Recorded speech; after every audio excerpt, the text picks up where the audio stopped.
La Russie a des vues sur Soumy. Cela fait longtemps, car elle considère la création d'une zone tampon dans l'oblast ukrainien comme le seul moyen de se protéger contre des incursions transfrontalières humiliantes. L'Ukraine voit et surenchérit face à la Russie. L'Ukraine réalise un projet si vaste qu'il est visible depuis l'espace. S'étendant à travers les oblasts, cette nouvelle zone de destruction est létale, destructrice, si gigantesque que la Russie ne peut pas l'arrêter. Tout ce qu'elle peut faire, c'est envoyer des soldats à la mort contre elle. Voici la nouvelle ligne défensive ukrainienne, et elle s'étend en profondeur. La Russie veut créer une zone tampon dans la région de Soumy. L'Ukraine a répondu en érigeant une ligne défensive couvrant plusieurs oblasts. S'étendant du réservoir de Kiev jusqu'à Soumy, cette nouvelle ligne est équipée des types de fortifications que nous avons vu dévaster les pantins de Poutine dans d'autres régions, comme dans la région de Donetsk. L'ampleur des travaux est monstrueuse. L'Ukraine ne laisse rien au hasard en construisant une ligne si vaste qu'elle est visible depuis l'espace. C'est ce qu'affirme le général de brigade Vassil Sirotenko, chef des troupes du génie du commandement des forces de soutien ukrainiennes. S'adressant à Ukarinform, Sirotenko a présenté deux éléments fondamentaux. Pourquoi et quoi? Toute option est possible. L'ennemi a appris à créer des groupements appropriés et à transférer rapidement des forces d'un flanc à l'autre, explique Sirotenko. Pour une fois, les forces de Poutine agissent plus intelligemment au lieu de simplement envoyer des soldats contre le mur ukrainien. C'est un problème sérieux pour l'Ukraine, et nous en voyons déjà les signes apparaître, que nous analyserons plus en détail un peu plus tard. Sirotenko poursuit, ajoutant que l'Ukraine voit ce que la Russie essaie de faire et qu'elle sera prête à tout. D'importants efforts et ressources sont mobilisés pour construire cette ligne rapidement, afin d'éviter les surprises et empêcher l'ennemi de menacer notre pays depuis cette direction, affirme Sirotenko. Dire que c'est important est un euphémisme. Une ligne défensive si gigantesque qu'elle est visible depuis l'espace, c'est bien plus qu'important. Mais à quoi ressemble réellement cette ligne? Fait intéressant.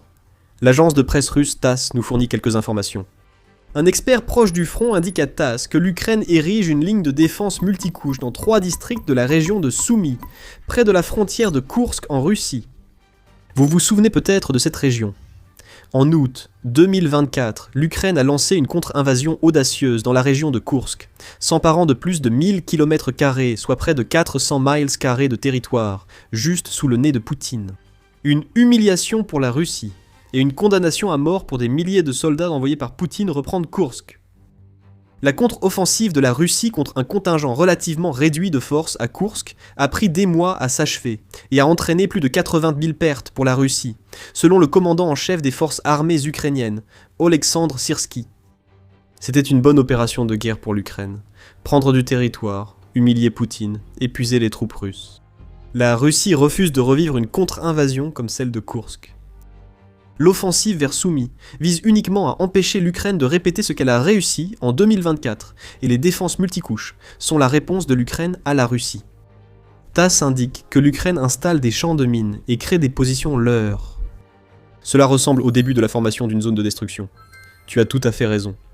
C'est une zone de destruction sans précédent pour l'Ukraine. Vaste et mortel, ce que l'Ukraine construit va terroriser tous les soldats russes qui tenteront d'entrer dans Soumy. Et 3 mots expliquent pourquoi. 100 km de profondeur. Traduit en miles, cela fait 62 miles de fortification brutale, que United 24 Media affirme être différente des précédentes tentatives de fortification de l'Ukraine. Les efforts se concentrent surtout sur les lignes de front.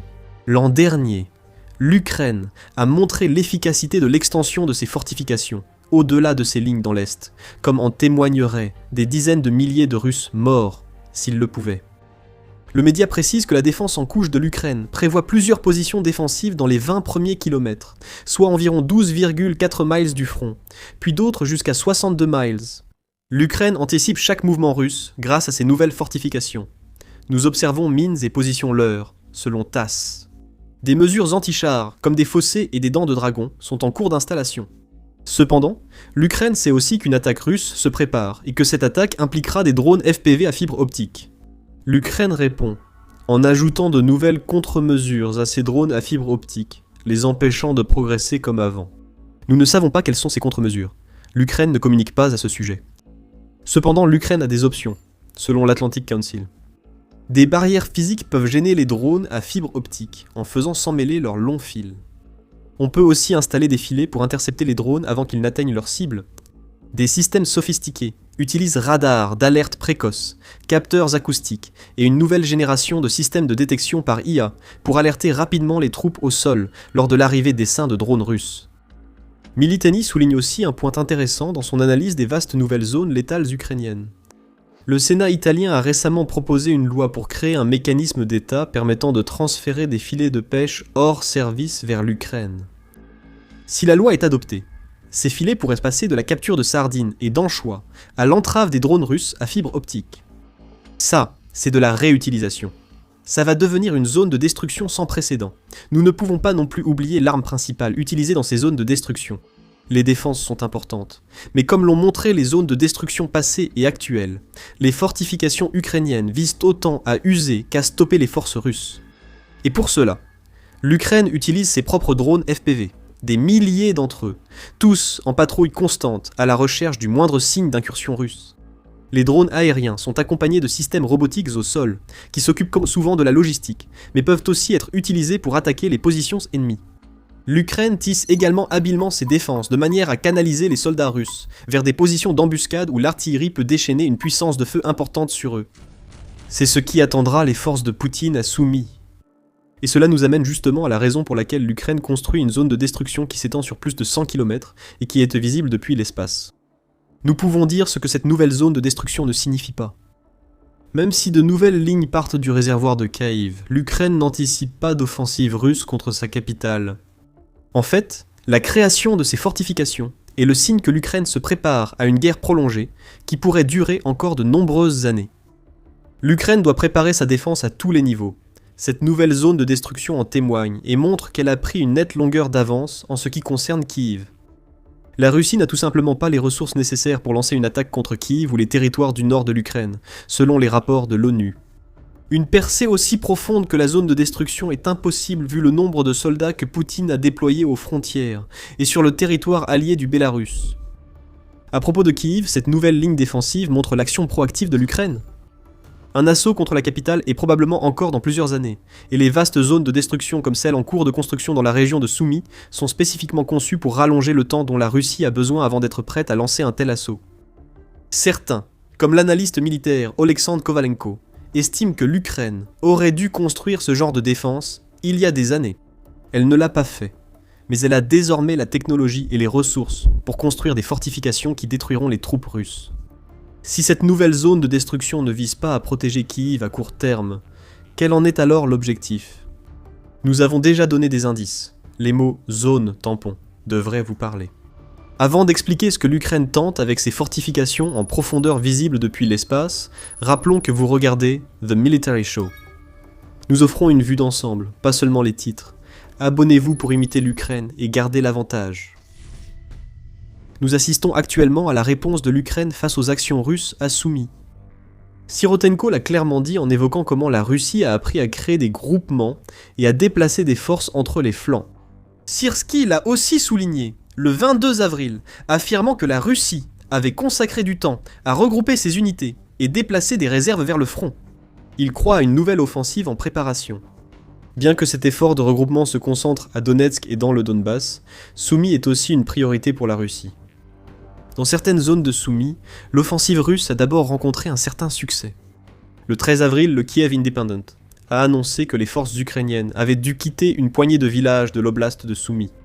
Ces soldats se sont rassemblés à Myropilska. La Russie a également tenté de pénétrer dans des villes ukrainiennes au nord, notamment Andrivka et Unikivka, selon le média. En raison d'opérations militaires intenses et de la supériorité adverse en effectifs et moyens, les forces armées ukrainiennes se sont repliées sur une nouvelle ligne préparée pour préserver la vie du personnel, où elles poursuivront leur défense, a annoncé le 14e corps d'armée ukrainien sur Facebook, précisant qu'elles se sont repliées sur une nouvelle ligne de défense préparée à Soumy. Cependant, cette avancée russe pose problème. Les mentions d'avantages en effectifs et en moyens nous indiquent que les positions défensives tenues par l'Ukraine à Soumy ne sont pas prêtes pour les assauts que la Russie voudra lancer dans le cadre de son offensive de printemps. Il faut quelque chose de plus dangereux, et c'est là qu'entre en jeu la nouvelle zone létale. Dans les prochaines semaines, les forces ukrainiennes sur le front devraient résister aux avancées russes aussi longtemps que possible. Cette résistance permettra de gagner du temps qui pourra être utilisé pour renforcer davantage la zone de destruction déjà massive qui est en train d'être construite derrière eux. Un repli progressif à travers cette zone de destruction aura lieu, attirant la Russie dans l'illusion d'une avancée. Ensuite, les forces de Poutine atteindront la première couche de la zone de destruction. La destruction débutera alors, car l'avancée vers Soumy s'est presque enlisée, et l'attrition actuelle à l'est commencera à décimer les forces russes rassemblées au nord. C'est du moins le plan, mis en place pour contrer la volonté de la Russie de créer une zone tampon à Soumy. L'analyste Ozint Deep State est d'accord avec l'analyse de Sirotenko sur ce que la Russie essaie de faire à Soumy, et apporte un peu plus d'éclairage sur ce que les troupes de Poutine ont tenté de faire dans le nord de l'Ukraine pendant une grande partie du mois d'avril. La Russie teste les défenses. Les forces de Poutine attaquent pour forcer l'Ukraine à quitter de petites localités et repérer les faiblesses des lignes ukrainiennes, selon Deep State. La Russie cherche à étendre les zones grises hors du front pour tester sa capacité à contrôler de petites parties du territoire ukrainien, à Soumy. Ces tentatives d'infiltration couvrent actuellement environ 150 km², soit près de 60 miles carrés selon Deep State. Et il ajoute que l'Ukraine est très consciente de ce que la Russie essaie de faire et prend des mesures concrètes pour y faire face. Une zone de destruction si profonde qu'elle est visible depuis l'espace est presque excessive comme contre-mesure. Mais pour empêcher la Russie de créer une zone tampon à Soumy, c'est approprié. Ce n'est pas un nouvel objectif pour Poutine. La Russie a tenté exactement la même chose en 2025. Lors de l'offensive d'été russe de 2025, Soumy devait en grande partie tomber pour offrir à Poutine une zone tampon autour de Koursk. En mai 2025, les forces russes avaient commencé à progresser dans la région nord-est de l'Ukraine et avaient capturé 6 villages en assez peu de temps. Cependant, ces efforts ont vite échoué pour la Russie, en partie à cause de ce qui s'est passé à Koursk quelques mois plus tôt. Dans un monde parfait, les dizaines de milliers de soldats envoyés par Poutine pour reprendre Koursk auraient submergé les troupes ukrainiennes avant d'avancer vers Soumy. Ce n'est pas ce qui s'est passé. Après 80 000 pertes, la Russie ne disposait plus que d'unités épuisées, déjà éprouvées, en tentant de repousser l'Ukraine hors de Koursk pour créer une zone tampon en 2025. Malgré la prise de quelques villages, l'offensive russe sur Soumy en 2025 s'est enlisée, mais Poutine n'a jamais renoncé à créer une zone tampon. En 2026, nous voyons une version modifiée du plan russe de 2025, mais encore plus problématique pour l'Ukraine. La Russie a passé du temps à amasser des forces dans les régions frontalières, même si ce n'est pas suffisant pour réaliser des percées majeures. Des réserves sont aussi envoyées dans le nord de l'Ukraine. Désormais, l'objectif de la Russie est probablement d'envoyer des unités d'infiltration dans les zones grises tout en lançant des assauts sur les localités de Soumy qui ne sont pas particulièrement bien défendues. Voici ce que nous voyons. L'Ukraine aussi, et elle tend un piège aux forces de Poutine, qui ne pourront avancer indéfiniment. Elles atteindront ensuite la nouvelle immense zone létale de l'Ukraine, et ce sera l'enfer. Ce qui vient ensuite, c'est là que les choses commencent à tourner en défaveur de la Russie. Actuellement, Poutine pense que ses forces progressent, avec la prise de petites localités à Soumy et des avancées réalisées. Le Kremlin a ordonné à l'armée russe de créer une zone tampon, mais la Russie n'est pas en mesure de le faire, même sans tenir compte de la nouvelle zone létale de l'Ukraine. Selon le président ukrainien Volodymyr Zelensky, ce n'est pas l'Ukraine qui le dit. Les renseignements ukrainiens ont obtenu des documents russes, montrant que l'état-major général juge impossible pour l'armée d'atteindre les objectifs du Kremlin, surtout alors que l'Ukraine tente de réduire les capacités offensives russes. Les pertes irrécupérables s'accroissent dans l'armée russe. Actuellement, Zelensky affirme qu'environ 60% des pertes que subit la Russie sur le champ de bataille sont irrécupérables. En d'autres termes, la plupart des pertes russes finissent soit mortes, soit tellement gravement blessées qu'elles ne pourront jamais retourner sur le front. Pour donner un peu de contexte à ce chiffre de 60% en mars, l'Ukraine a infligé 35 350 et une perte à la Russie selon le média United 24. Parmi celles-ci, 21 210 sont des pertes irrécupérables. Ainsi, l'Ukraine doit encore accroître la part des pertes irrécupérables infligées à l'occupant, déclare Zelensky. Un message pour Poutine. Il envoie ses soldats dans les zones létales, mais la plupart n'en reviendront pas. Avec une zone de mort s'étendant du réservoir de Kiev jusqu'à Soumy, l'Ukraine montre à la Russie que toutes les tentatives visant à créer une zone tampon seront confrontées au même type de défense qui entraîne déjà des taux de perte records. Ça doit inquiéter Poutine. Prendre quelques localités à Soumy, c'est une chose. Forcer ses soldats à traverser une zone de mort de 100 km, c'est très différent. Cela entraînera une forte attrition si la Russie dépasse l'offensive lancée au printemps à Soumy. Poutine le sait. Et Zelensky dit que la Russie est déjà obligée de mobiliser plus de soldats, pour avoir une chance de surmonter les défenses que l'Ukraine a mises en place. Dans une publication du 28 avril, Zelensky a révélé que le taux de perte irrécupérable de 60% pousse Poutine à faire quelque chose qu'il n'a jamais voulu faire. La mobilisation revient, indiquant que le président russe s'expose à une forte réaction négative de son peuple. La direction politique de la Russie prévoit de nouvelles opérations offensives et se prépare à faire venir davantage de personnel, notamment en élargissant les processus de mobilisation à l'intérieur de la Russie, révèle Zelensky. Le président ukrainien précise avoir discuté avec les partenaires de la tentative russe d'impliquer davantage la Biélorussie dans la réalisation de ses objectifs. L'Ukraine a répondu à cela en renforçant ses fortifications le long de sa frontière avec la Biélorussie, car le pays a bien compris qu'une Biélorussie plus active représente une menace encore plus grande pour Soumy. Une nouvelle phase de la guerre en Ukraine va débuter. Pour la Russie, il s'agit surtout d'établir la zone tampon de Soumy, qu'elle tente de créer depuis plus d'1 an. L'Ukraine doit rester très vigilante. Elle entre aussi dans une nouvelle phase. Les défenses de Soumy ont été renforcées, et les résultats sont visibles depuis l'espace. Et bientôt, les satellites captureront des images des avancées russes détruites par une nouvelle zone de destruction, profonde, longue et remplie de tant de fortifications, que la Russie n'a aucune chance de réaliser les avancées dont Poutine a besoin pour faire de ses rêves à Soumy une réalité.